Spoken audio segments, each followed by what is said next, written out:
wrong to kill women, innocent women and children? Every fibre of my being. Right. Why does Jesus in your Bible order the slaughter of women, babies and children in 1 Samuel 15? Now, here's the thing. Do you condemn that? You're very keen to get me onto the Old Testament. Do you condemn that?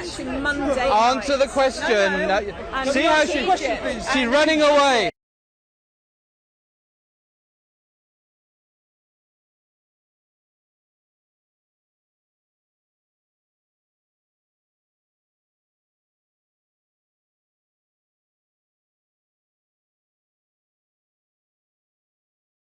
Apapun yang disampaikan oleh Frans Donald itu sebenarnya itu ngaco ya, kan ngaco, bahkan terkesan dia orang stres, orang yang agak sudah sudah mungkin kena saraf ya, karena cara penyampaiannya sangat jauh berbeda dengan apa yang ketahui tentang Frans Donald. Kalau dia katanya Allah dalam Islam itu punya banyak musuh, itu sebenarnya Allah dalam Islam tidak punya banyak musuh. Ya memang ada, dikatakan dalam Quran Allah ada musuh-musuh Allah, tapi sebenarnya musuh Allah itu orang yang tidak tunduk, taat, tidak patuh kepada ajaran Allah Subhanahu wa taala sesuai Quran.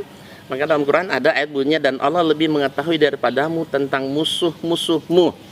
Jadi musuh-musuh orang yang sesama manusia.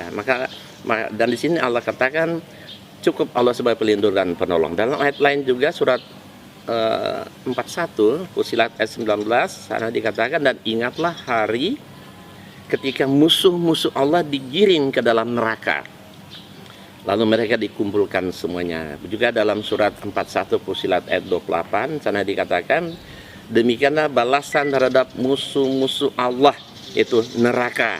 Mereka mendapat tempat tinggal yang kekal di dalamnya sebagai pembalasan atas keingkaran mereka terhadap ayat-ayat kami.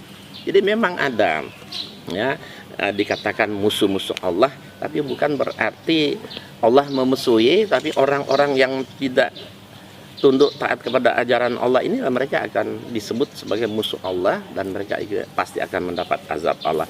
Justru kalau berbicara tentang musuh Allah, justru di Alkitab mereka ya, di Alkitab seperti di Yesaya 1 ayat 24 ada ayat bunyinya begini, sebab itu demikianlah firman Tuhan semesta alam yang maha pelindung Israel, maha kuat pelindung Israel, aku akan melampiaskan dendamku kepada para lawanku dan melakukan pembalasan terhadap musuh-musuhku. Jadi justru ya, yang ada musuh Allah itu bukan di Quran, justru ada di dalam Alkitab. Dan ada lagi satu ayat yang sangat menarik, yaitu 1 Samuel pasal 15 ayat 2 dan 3 ya, bunyinya begini, beginilah firman Tuhan semesta alam, aku akan membalas apa yang dilakukan orang Amalek kepada orang Israel, karena orang Amalek menghalang-halangi mereka ketika orang Israel pergi ke Mesir. Nah, jadi kata Tuhan di dalam Alkitab dia, pergilah sekarang, kalahkan orang Amalek, tumpaslah segala yang ada padanya, dan janganlah ada belas kasihan kepadanya ya, bunuhlah semuanya, laki-laki maupun perempuan, kanak-kanak maupun anak yang menyusu, lembu maupun domba, unta maupun keledai.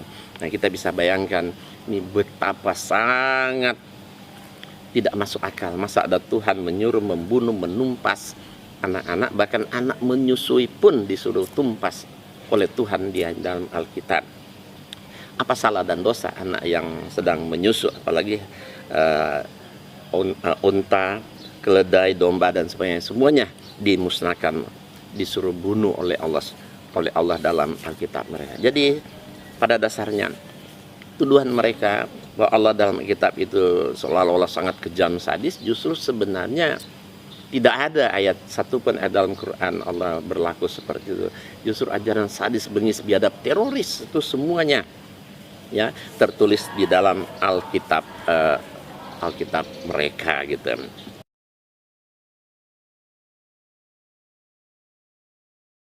Apapun nama Kristen itu, Kristen Tauhid ke Kristen Islam Hanif kan, tapi itu tetap buatan Kristen. Apapun namanya, walaupun itu Kristen Tauhid, tapi dalam pandangan Islam, inna dina indallah Islam.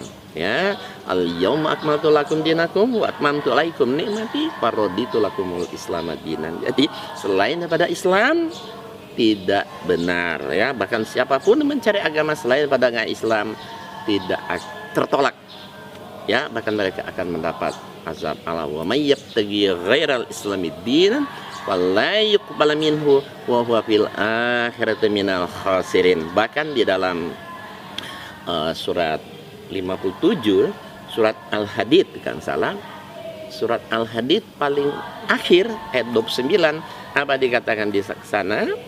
Ya, selama orang Yahudi, ahli kitab Yahudi dan Nasrani tidak beriman kepada Rasulullah SAW, artinya mereka tidak masuk Islam, mereka tidak akan mendapatkan karunia Allah walau sedikit pun.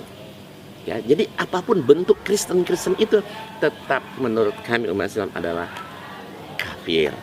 Jangan terpengaruh dengan Kristen tauhid dan sebagainya, itu hanya nama, ya. Tapi selain daripada Islam tidak benar dan tidak diridhoi. Oleh sebab itu kita perlu dakwahkan Islam ini kepada mereka. Dan pernah saya katakan kepada Kristen tauhid Franz Donald bahwa beliau ini sudah selangkah lebih maju daripada Kristen lain. Kenapa? Karena dia sudah tidak menuhankan Yesus lagi. Tapi sekali lagi, apapun namanya Kristen itu, sekte apapun tetap dalam pandangan Islam, ya, mereka termasuk kafir gitu.